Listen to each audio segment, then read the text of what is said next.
Joe was gone, Jack was gone, Bobby was gone, and he wanted to do the best he could to be the leader of the family, as his father had been.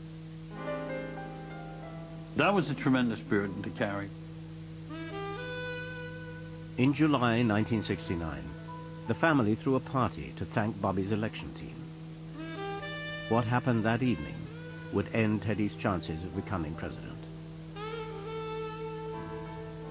On the way back from the party, Teddy's car careered off Chappaquiddick Bridge and into the sea. He had managed to get out, but his passenger, Mary Jo Kopechne, did not. Teddy didn't report the accident, and when it was discovered, not even the influence of the Kennedys could cover it up. He lied to the police, he lied to the public, and he colluded and allowed his entourage to fix all the details of the crime he had committed to cover his tracks. Teddy was found guilty of leaving the scene of an accident.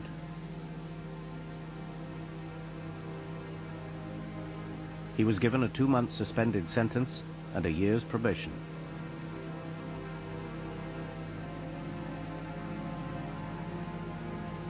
The public humiliation of his youngest son was too much for Joe Kennedy. He started to refuse his food and began wasting away. 5 months after the accident, he died.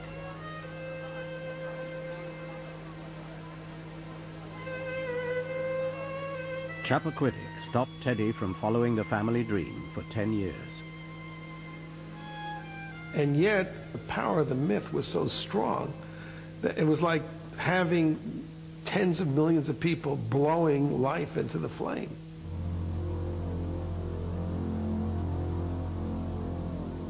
Believing the hype, Teddy was persuaded to run for president.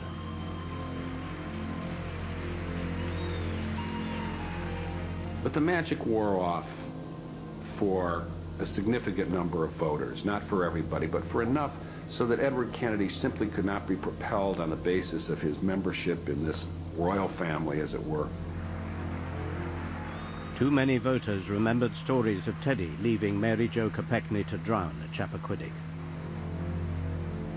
For me, a few hours ago, this campaign came to an end. The last of Joe Kennedy's sons had tried and failed.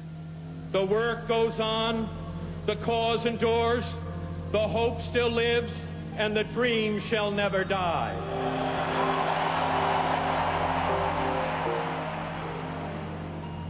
For many of Joe Kennedy's 28 grandchildren, growing up in the public eye was to prove tragic.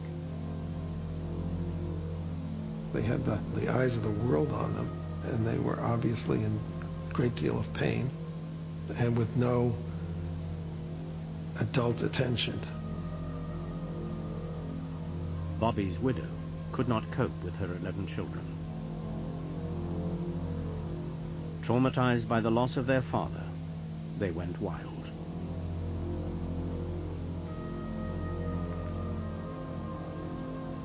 These children became involved in serious drugs, not just marijuana, but serious drugs, and were organizing themselves as the Hyannisport Terrors up in Hyannisport, terrorizing the neighborhood, and achieving as Kennedys by becoming anti-heroes.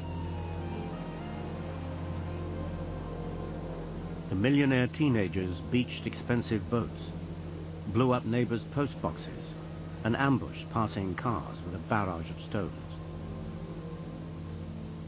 One of them, Bobby's second son, David, had witnessed, aged 12, his father being gunned down on television. After several arrests, his addiction became public knowledge. You have to be involved with the Kennedys to understand how fierce this pecking order is, and how they will peck you to death if they detect a weakness. David was always the one singled out. His mother would say to him, "You're dragging the family's name in the mud." David was there trying to fight this terrible terrible disease that took him. His own addiction was a disease. And we found him to be endearing and such a lost soul. David finally snapped when his grandmother Rose was taken ill in April 1984. Teddy put out a call for the family to come and support her, and David went to Palm Beach and was thrown out of the house because he was drunk. The next morning, David's body was found in his hotel suite. Blood tests indicated that he had stolen some of his grandmother's painkillers and mixed these with cocaine and tranquilizers. The combination was lethal. Earlier that evening, Rose had suffered a stroke. She never properly recovered. The dwindling Kennedy family gathered for another funeral. But there was still John Jr. Grandma said, "I have fought the good fight.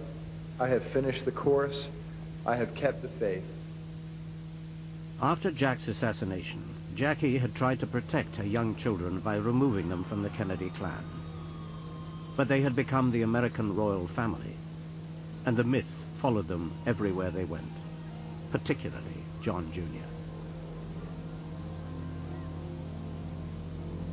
Being a Kennedy, particularly the last Kennedy, is very difficult. If you had won the Nobel Prize in physics and had 3 Olympic gold medals, you would not have more fame or more celebrity power than John F. Kennedy Jr. did. And like his father, he grew up with the Kennedy zeal for living on the edge. He had a special passion for flying. Scared by what might happen, his mother had made him promise never to learn.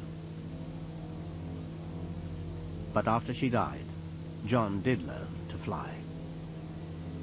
A year after qualifying, he planned to take his wife and her sister to a Kennedy wedding at their summer home in Hyannis. They never arrived.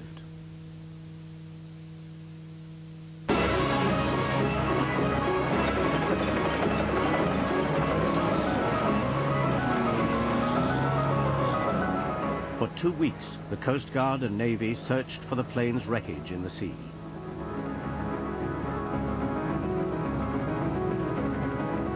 Criticism of the extended search went right to the top. The Coast Guard felt that they had the capacity to succeed in this. Because of the role of the Kennedy family in our national lives and because of the enormous losses that they have sustained, and I thought it was appropriate to give them a few more days.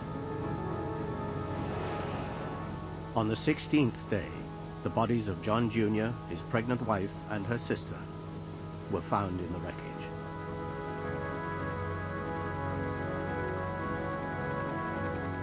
He killed himself and 2 people completely unnecessarily. He was not qualified to fly that plane under those conditions.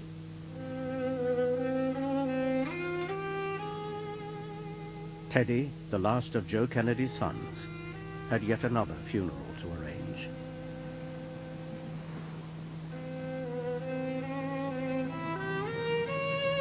The Kennedy family had risen from obscurity to be the most powerful dynasty the world had ever seen. But the family's incredible achievements had brought only tragedy.